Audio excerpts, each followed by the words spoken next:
Omukoro gwatandika n'okushaba okwebemberamu Reverend Canon Agashamuhwezi orukurebe bwegese omulezi wa Nkore yanahweraho omubulizi wa Nkokonjeru Elizoba ekanisa ya St Paul Nkokonjeru Church of Uganda yaba nejaguza ekiro cha St Paul hangana tkorera ibyamanyi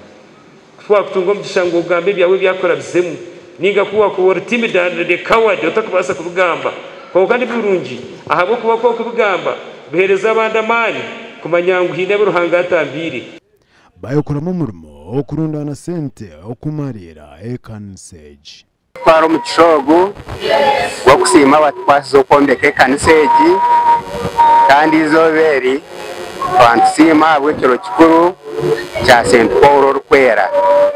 twagera bashombingi abitu nabanda bitwesere omukoro gwenda kukoresa kurundana ibyo kongera kombeka kumarire kanisa yitiriwe ntombeka yitwamara emyaka 5 turukombeka sima abakristo yabombekire kandi ati ntwena miliyoni zikaba kumyana abo kombeka kumariza umukoro go kuriho kumariza Facebooks zino tukazitaho then tukakora na veranda omuganda twazo muri shema abazire na munonga abishomero ya Kabuhe Mother Care Primary School na munonga abo abakwatanise n'ishomero okureba ngo banja kutungura entaranta zabeji abwenshomeza ensya basimwa abatakachikozire bashabwa okonja mamana abokuba hati nicho cyomugasho ya family initiatives kugira ngo families ezi abana nebegera mu skills nyinshi munonga icyo kubanza through these families abana nebegera mu vocational skills nka okubaking a cake okufiteka cake okubazira okukora imirimo ejeye mukono okubazira emyenda okukora ebirago kugira ngo the culture has changed and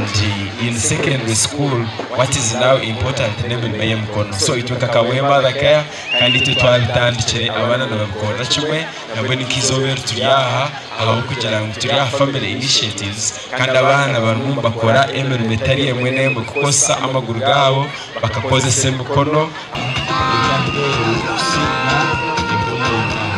ebinebindi byagambwa Reverend Canon Freedom James director wa Kabuhe Mother Care Primary School. Choma God's family ya point 85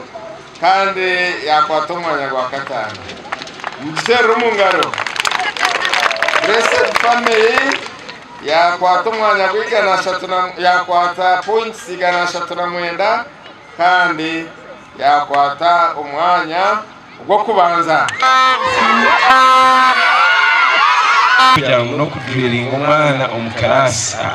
ari n'umwana ashimye participatinga na no mirimo yaheru so cyo kurebera abana nibikanga bafiringe bocho kugira ngo badeveloping ya final muscles abana nibikanga birukanjiro mbidea zime ba director abokurangu itenka private babasize kuteka omgenuzano kugira ngo omwana atakoma omukibina honka nkoku secondary karicho rameru kugera endo mishi ecyamaheru nkaminista wito kwa kutugambira ngutu tutaseme byemzano munonga itweka Kabuhe Mother Care ntukikora umurengo rwona buri stage yona tubaturuho anashorozo tuzayo buri byona tubikora ahabwo mutindo gwa Kabuhe Mother Care mwe bari munonga kandi nimbahiga abakoraje basimwa bahendera barukwemuruka okwetorora orembo rwa Kabuhe aba TV West ndise Nyumu Gideon.